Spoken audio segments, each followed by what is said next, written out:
Hey guys, in this video I'm going to show you how to add checkbox in LibreOffice Calc. Now in order for us to get this done right here right now, and I'm just going to hit the view tab here and we're going to look for toolbars and then we're going to look for form controls. So if I open this one up, you should see all these form controls that you can do, including the checkbox here. So I'm going to click this one right here and then I'm going to go ahead and start drawing something like that.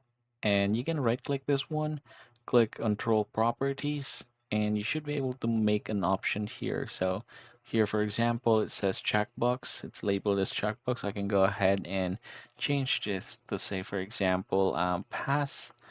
There you go. And then close this one. And then I can go ahead and just copy this one, paste it, and then I can go ahead and drag it a little bit down below, right? And then right click once again, form controls, and then I can go ahead and write here another one. I'll say, oops, here, this is checkbox 2. I'm going to say fail. Close this one, and there you go. So yeah, that's how easy it is to add checkbox in LibreOffice Calc.